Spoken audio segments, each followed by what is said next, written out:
All right, good afternoon, everyone. I'm Nika Namdi, creator of Fight, Flight, Be More, and a co-creator of the Stop Oppressive Seizures Fund. I'm here today with my compadre and comrade in this work, John Kern, formerly of Maryland Volunteer Lawyer Services and currently of the SOS Fund. And we're here for today's Healing City conference to talk to folks about securing the family home, especially in the age of COVID, because we understand that displacement from a family home and loss of a family home is a source of trauma. A little bit about us. The Stop Oppressive Seizures Fund was founded by myself, Bree Jones of Parity Homes, John Kern, Tim Chance, both of MBLS at the time, and Andre Robinson, with the express intent of really disrupting the ways in which Black folks have our homes, land, and community exploited.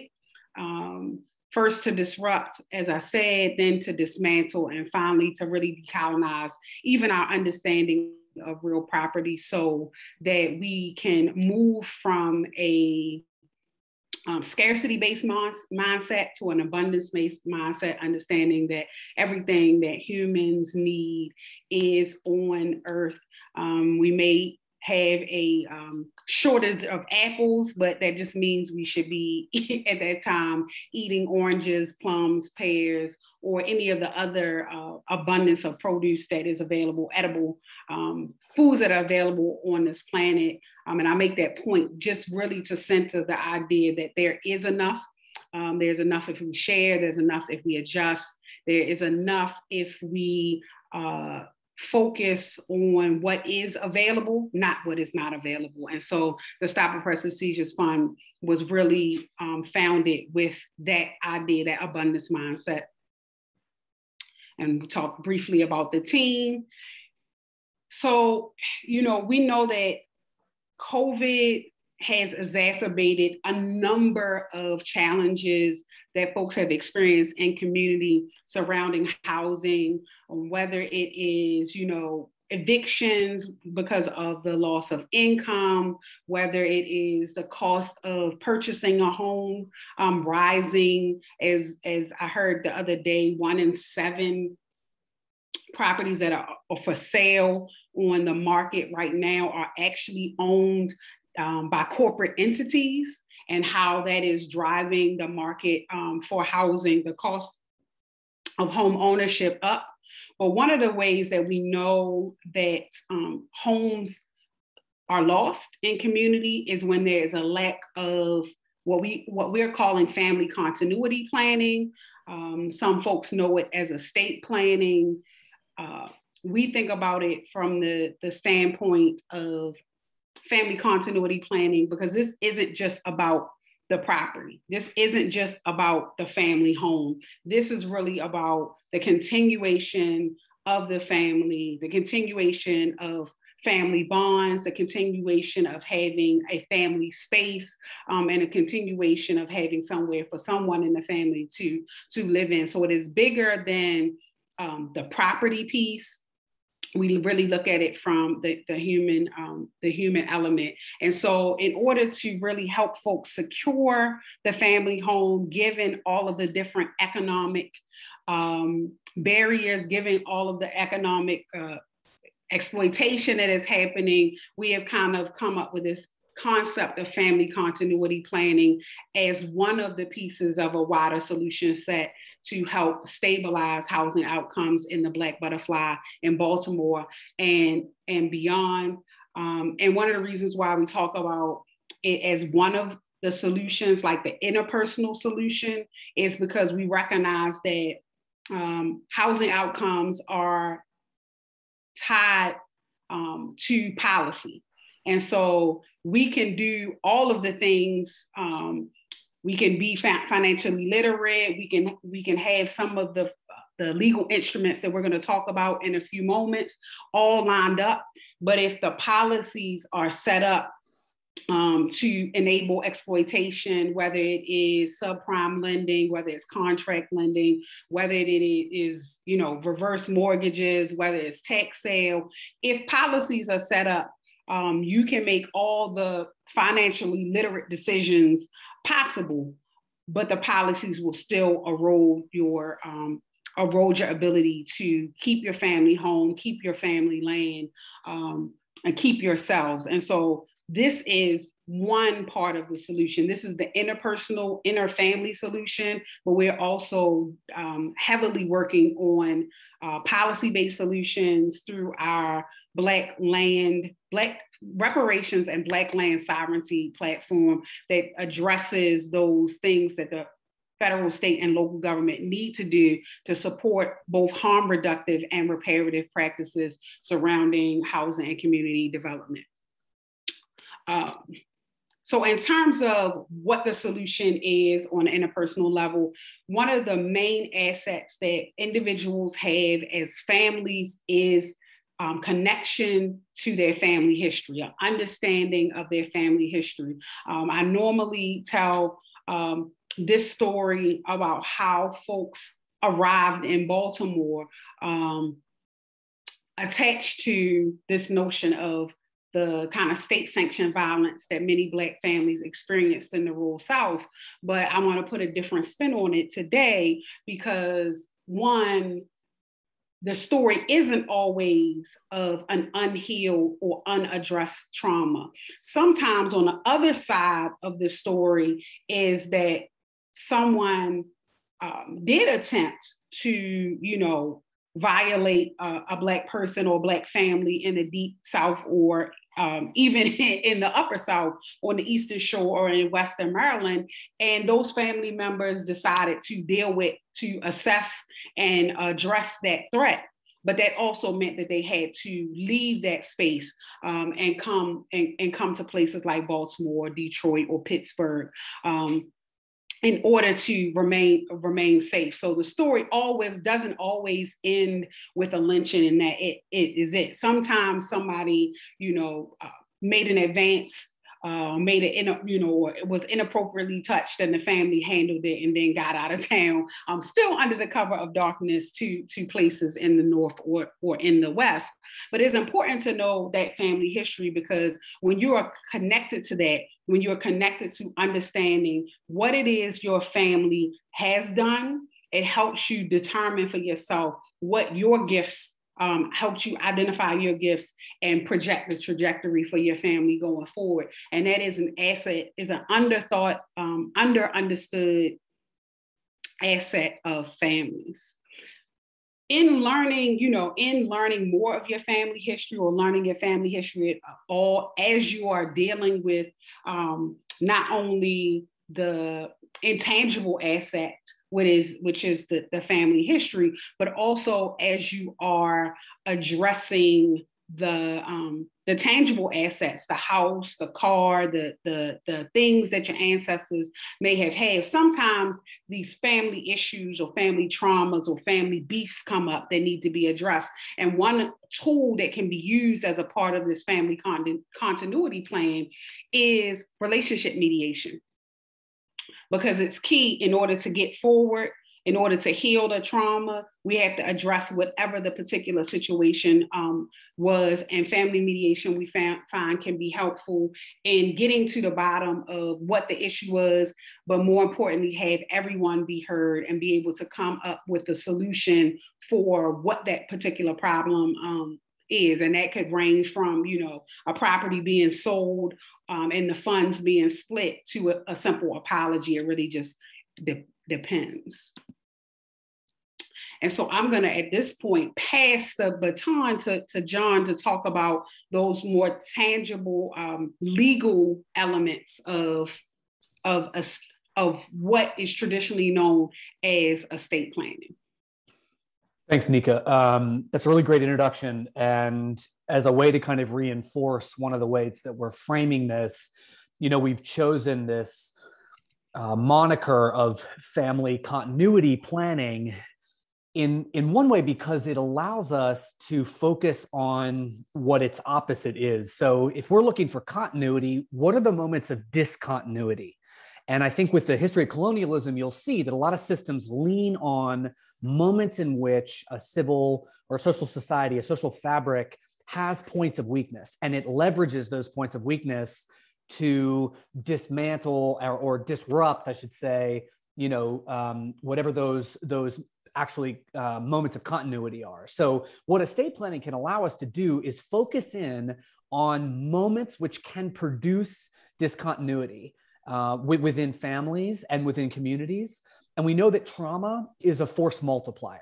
So if you add in the trauma perspective, a trauma-informed perspective to those moments of discontinuity, you'll see that vulnerability just goes up so much higher because of those traumas and that legacy. So we're going to talk through a couple of these moments of discontinuity. So one can be related to medical outcomes, right? We all know that navigating medical care, everything from the financial standpoint to the values standpoint, and the system as a whole, is incredibly difficult for folks. And it's a system that is, quite frankly, broken in the United States.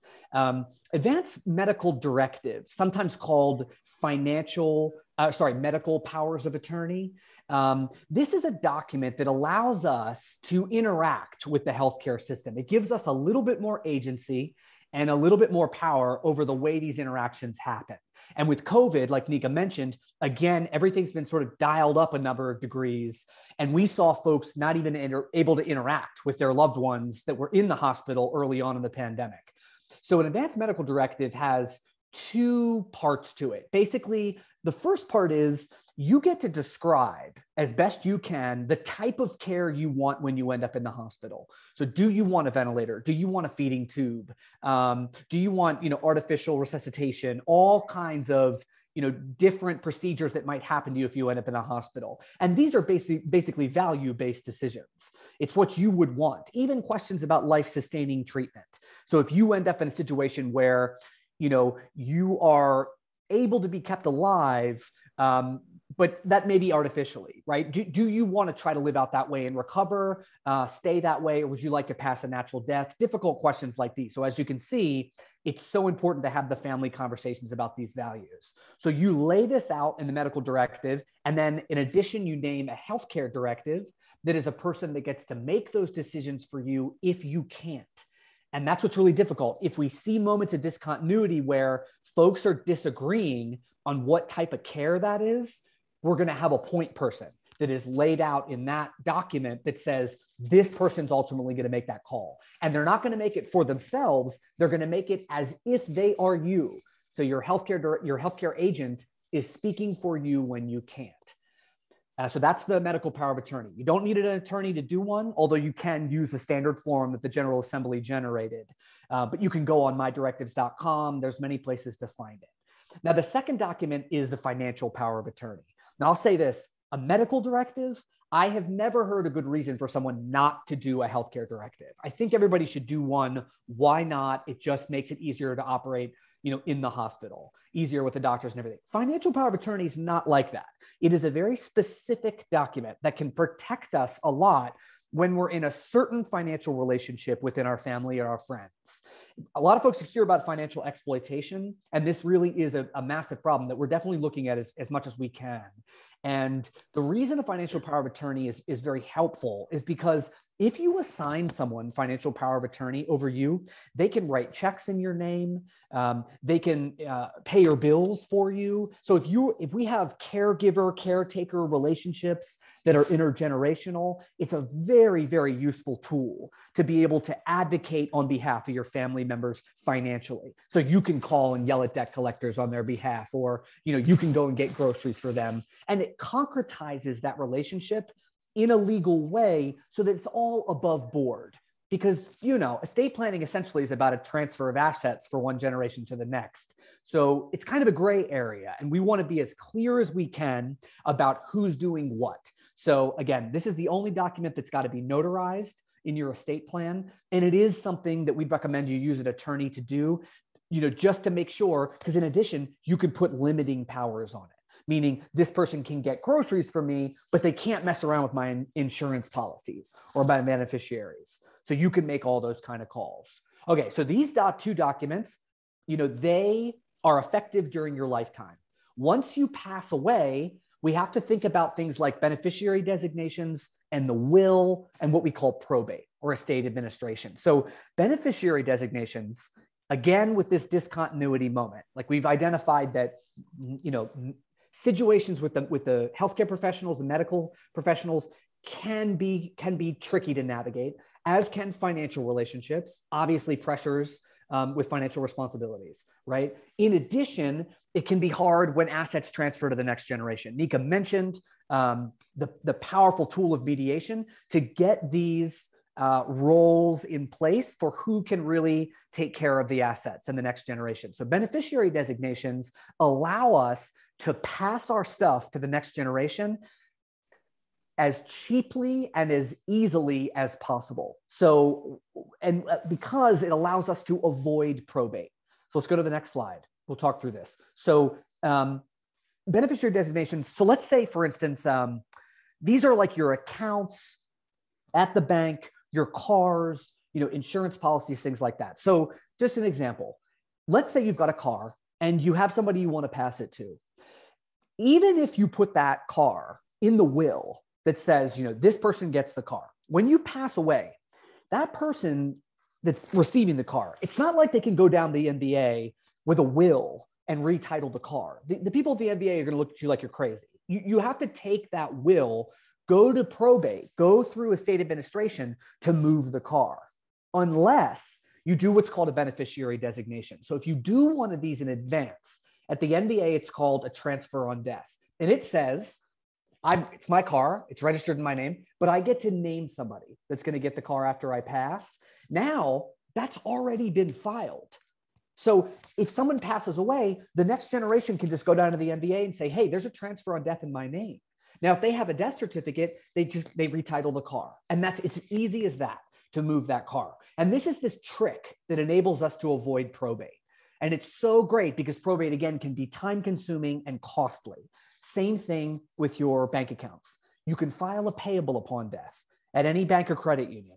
Says the same thing. If something happens to me, this is the person that I name who can get these accounts. And then it's their call, what they want to do with this. If not, again, even if it's in the will that this person gets this money, you can't take a will down to a bank. We've seen this. People, small amounts of money, but banks not giving heirs access to the accounts without these formal beneficiary designations or having completed the probate process. So as you can imagine, it's so much easier. If you do a payable upon death at the bank, the money transfers immediately. And then the biggest value asset in most folks' estate is the home. So we could do the same thing with what's called a life estate deed. And this is just a type of deed that says it's our property now, right? But we get to name somebody that's going to get the house in the future. And what's so great, there are a bunch of things that are great, but two big things are, A, it moves around this probate process. So the heirs don't have to go through probate to get the property because you've already named this is who's going to get the property after I pass, right? So they can avoid going through probate. They just have to file a new deed at land records and the house passes to them, right? So that's A. B, Medicaid has their 5-year look back period. And I just read an article actually last night about how many people are getting kicked off of Medicaid. Like it's getting incredibly competitive to get into Medicaid and deal with this. And most of the time we see folks applying for Medicaid when they're at their end of their life and suddenly they need a lot of care, like around the clock care. And those bills are incredibly expensive, as we all know, in the hospital. So they'll apply to Medicaid. But Medicaid's got this 5-year look back period. When you go to apply, they are going to look back as an eligibility requirement. They're going to look back at 5 years of your financial history. And they're going to look at all of your assets. And if they say, hey, there's a house that's worth $100,000 or something, we're going to want you to pay, basically liquefy that asset, sell the house, and then use the proceeds to pick up some of these medical costs. So as you can imagine, we see tons of homes lost this way. If you do a life estate deed, it begins this 5-year look back period. So the clock starts ticking. So if you say, okay, this person's going to get my house, if 5 years go by And one day, and then any time after that, if you pass away, the house is now protected. Medicaid's not going to take that property. Okay, next slide. Great. So I mentioned a will, and it might seem like I'm bashing a will. I'm really not. It's an incredibly important tool, but think of it like a map. It's like this is what our stuff is, this is who gets it, and this is when they get it. So it's a map for what's called our personal representative to follow as they open and close the estate, basically move all of the assets down to the next generation. So you're following the map, but as you follow the map, if there are beneficiary designations, that's going to be in the will, and it's going to be noted, hey, all you've got to do is send this person down to get the car. So it may seem a little redundant because it does say in the will, this person's going to get my car, but the mechanism for passing the car, in addition to the map, the actual mechanism is the transfer on death.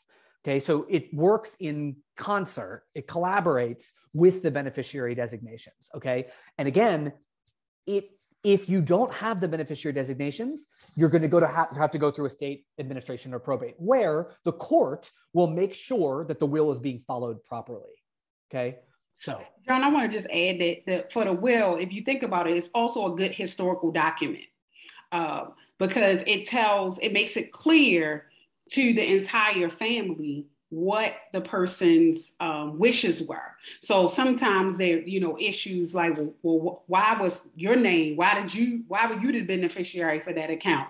But when you have the will and the designation, it makes it clear that this person, when they were in sound mind, these are the things that they wanted.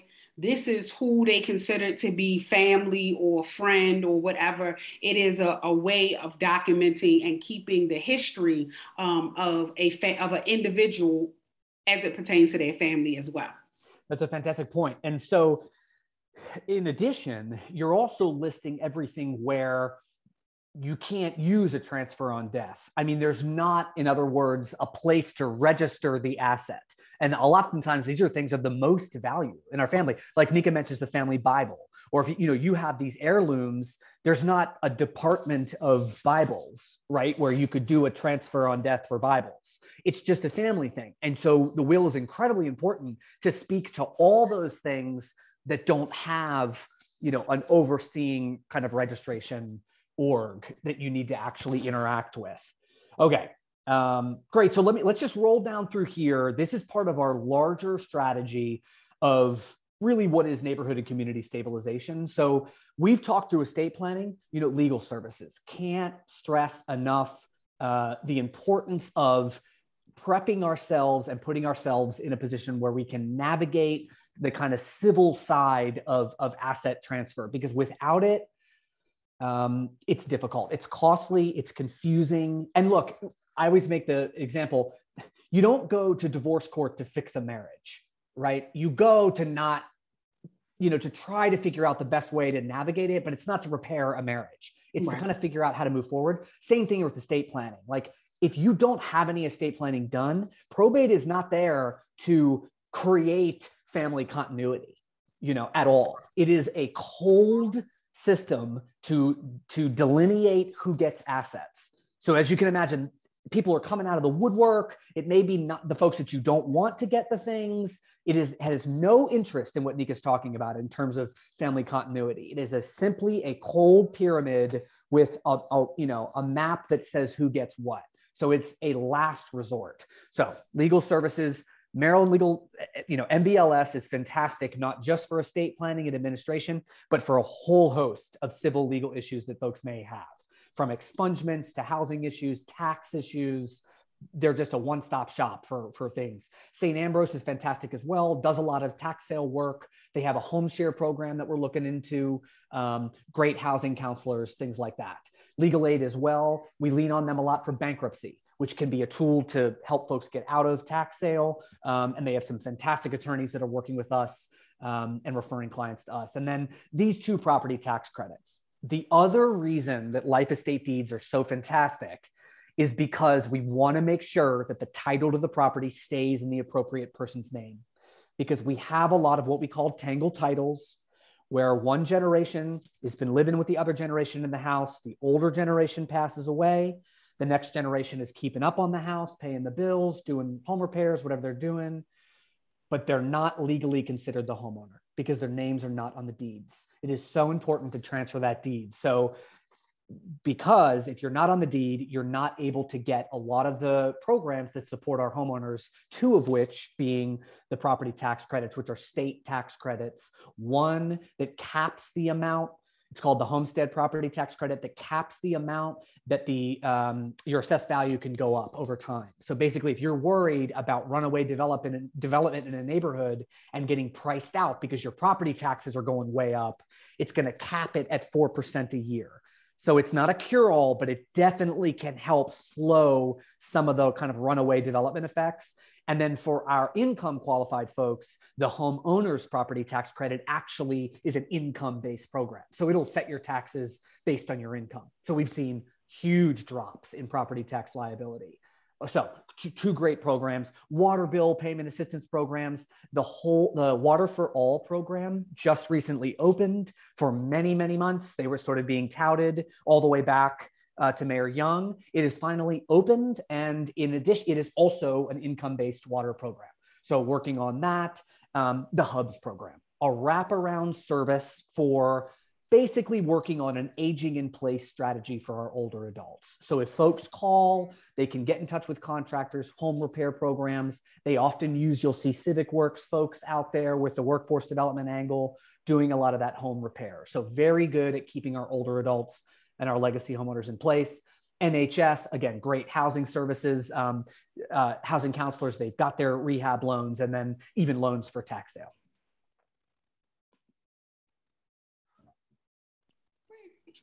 Silence. It skipped the slide. Okay. Oh my God. The horror. And then a couple more programs. MCRC, the Maryland Consumer Rights Coalition, like really fabulous wraparound services for kind of all things financial, benefit screenings, things like that. If you're thinking, oh, I need to, what happened with my, my VA this or Social Security that, or it's all that stuff. And they have a program called the SOAR program. It's Securing Older Adult Resources. Just great. I mean, they could do a whole screening, like, am I getting all the benefits? Everything from the property tax credits on down. And then here's the Homeowner Assistance Fund, which is federal money that's coming down from the US government as part of a COVID hardship relief package. It has come to each state. The states have written to Treasury and said, hey, this is what we need. This is what we're going to do. Maryland has gotten their money. Their idea was to focus on 3 areas. One was mortgage arrearage. So they wanted to do loss mitigation for folks that got behind in their mortgage payments. There's a $30,000 loan that you can use to navigate the loss mitigation territory to get you back on track for your mortgage. So that's the loan. The second is the grant program. It's $10,000. And the eligibility guidelines are fairly broad. I mean, it's 100% AMI. So it's higher than a lot of other things you'll see. So definitely take a look at it for sure. And this grant can cover, again, 10 grand can cover back property taxes. It can cover water and sewage problems. You can pay back ground rent that's not paid. We're working actually to make sure it can redeem ground rent totally. So as you can imagine, very useful for right now and this sort of COVID hardship. You do have to do an attestation, a self-attestation that says that you faced, some kind of a COVID hardship. And you can look at the form and see if you qualify. And the last thing is weatherization. They have a program called the Whole Home Program, and they're just looking for kind of repairs, leaky roofs, furnaces, this, that, and the next, trying to get people really stabilized. And then there's us. There's the SOS fund. And so we step in kind of overall, we're a good one-stop shop for folks that have gotten a final bill and legal notice. If they think they're facing tax sale, what to do, where to go, how to go, we can help them, clear up the timeline for them, understand where they're at, and then get them started on either staying out of the tax sale or redeeming if the lien has been sold on the property. So we obviously are going to leverage these homeowner assistance funds as much as we can because they're very useful for paying down property taxes. But there are some things that the HAF grant does not cover.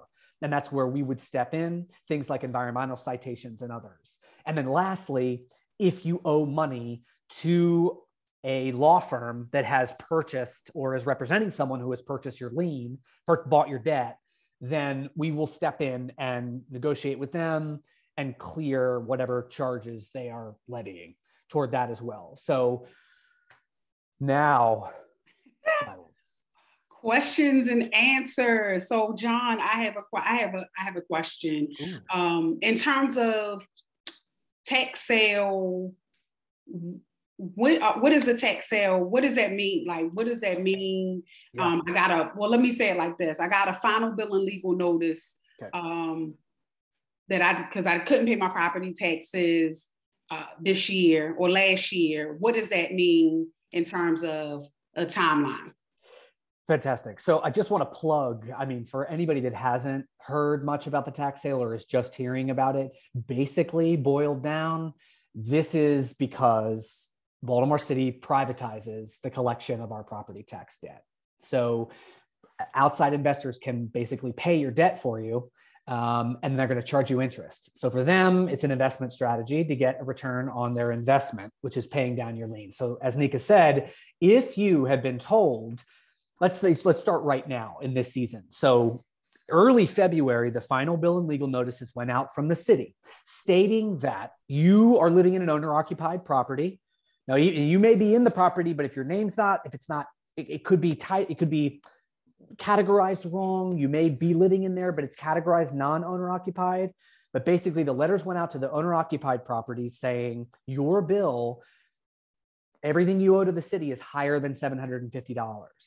So you have really until April 28th, that last Friday in April. It's usually the 29th, but that's a Saturday this year. So you have April 28th to pay that bill below $750. Now, just from our experience, pay it well below $750 because the meter is running and they've got funky little fees down there and they can bump you up like $40 here or there. So you're wanting to get well below the $750 threshold by April 28th. So that's the big timeline. Now, another moment that's going to be a little scary is March 15th, because so the letters have gone out, but on March 15th, they're actually going to put out a second list that says these are the properties that are actually going to go up on this website that is used to conduct the auction, to auction off the debt. So on March 15th, it's going to go public. So we'll see everybody that's still over $750. Now, that doesn't mean they're definitely going to be on the site. It just means they're still over $750 and they got to get down below by April 28th. Now, if you don't and your debt goes, and it may be that no one buys your debt. Could be. You could get on the list and nobody buys it. Then it's just sitting there. Nothing happens with it. You still need to pay the city, right? And you kind of got out of that, sort of got lucky. If the debt does get bought, you still have time to pay the city the amount of your debt. You don't have any added cost from the debt purchaser. You still just have the city. Now, the city does start to charge extra interest in that period. So you want to call down to finance or get in touch with us to get a very accurate, and again, now we're not talking about $750 anymore. You've got to clear the debt. You've got to pay it all the way down, right? So that's to redeem it, to get it back from the lien purchaser, okay? Then after 9 months, it changes again, where the lien purchaser can start charging interest and the fees can start to skyrocket. And there's another period where you're paying the lien purchaser and you've got to pay the city. It's a two-step, what they call redemption process. Okay, so you've got to pay the lien purchaser and then the city.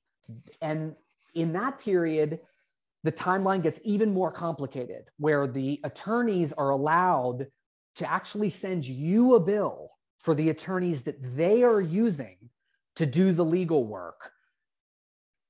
Okay, and so that bill is going to be going up. In addition, the city bills are going up as well. Then finally, what can happen is if you get all the way through there and they're not paid, then they can actually foreclose on your right to redeem. Meaning if they go through the court system and do a foreclosure, then you don't have any right to pay them back. And it's up to them what they want to do with the title to the property. So the good news is it's not the end of the world. We still have some time before the April 28th deadline. Then even if it goes to tax sale, the interest is going to start to accrue quicker, but not crazy until about 9 months. Then you're really having to deal with the lien purchaser people, but you're not totally lost. You still got some time, but then you're going to hit that foreclosure point at the end. Got you. So one thing I just want to clarify, the April 29th is actually the full Friday. So it's April 20. Oh, okay. All right. It's April 29th this year. One more day. Then I want to ask one other question before we close out. And that question is, I live in my grandmother's house, and my grandmother and my grandfather and my mother and my father all have passed away. And I'm being told it's my house. I'm being told that it's not my house, that my name is not on the deed. How can that be? What does that mean? Right. So this is when, and I get to review, this is when, for whatever reason, the estate planning was not done. Maybe some assets transferred down, but the home has not actually been retitled from your grandparents or parents. So now you're there. You are, of course, responsible in a way for the property taxes, the water bills, and all that. But legally, you're not the homeowner. So what we have to do now is actually get you legal representation to help you open up the estate of either whoever the home, whoever's listed on the house. It could still be your grandparents. Right. So we have to open up that estate. And that just means going to probate court. That's estate administration. Now, we have a great partnership with MDLS. They have their My Home, My Deed program. You can either get directly in touch with volunteer attorneys who can open this up, or you can go to one of their legal clinics. They will help you to open up that estate and move the home down, what they call, probate the home and get the property titled in your name. So again, this does not, if you are not listed on the property, that doesn't mean that you can't pay the property taxes. I mean, a lot of folks think, oh no, remember, keep up with the bills, because here's the last thing I'll say about this. When you go to file the new title in your name to the property, after going through all of this estate administration, you've got to have what's called a clean lien certificate, meaning there can't be any bills owed on the property at that point. So the meter is running, remember, on the property. So it doesn't mean you shouldn't keep up with all those bills, because in the moment you transfer the property in your name, even though it's your house, there's legislation in Annapolis trying to get rid of this requirement. It's a little ridiculous, but as it stands now, you've got to get this clean lien sheet. So we would get you to an attorney, make sure that estate administration process is happening, and then use the homeowners assistance funds, clear these bills, and get ready to take title to the property. Excellent. Thank you for that. So we're going to close up now. Our contact information is in front of you. If you or anyone is having challenges surrounding property taxes, surrounding water bills, surrounding ground rent, surrounding environmental control board citations, surrounding a condemnation order, reach out to us at info@fightblightbemore.com, or John you can reach out to John at thesosfund.com. Did I get that right? That's right. Yep. And we can get you started, get you some help, so we can make sure that no one else is experiencing the trauma of being displaced from their home, and that we can minimize the trauma, the stress of navigating these various systems. So thank you for your time, and let's fight blight and be more.